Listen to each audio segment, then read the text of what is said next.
আমি চলে এসেছি সেই গ্রাম বাংলার ঐতিহ্যবাহী ঘোড়াদৌড় প্রতিযোগিতা দেখার জন্য।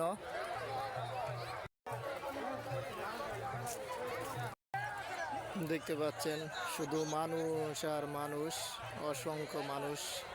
এখনো যদিও ঘোড়াদৌড় শুরু হয় নাই, শুধু মানুষ আর মানুষ দেখা যাচ্ছে। শুধু মানুষ আর মানুষ, শুধু মানুষ আর মানুষ দেখতে পাচ্ছেন।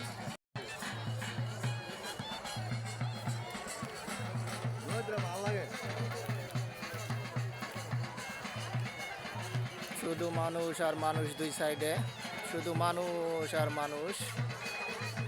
দূর পর্যন্ত চোখ যাচ্ছে, শুধু মানুষ আর মানুষ দেখা যাচ্ছে। অনেক মানুষ আসছে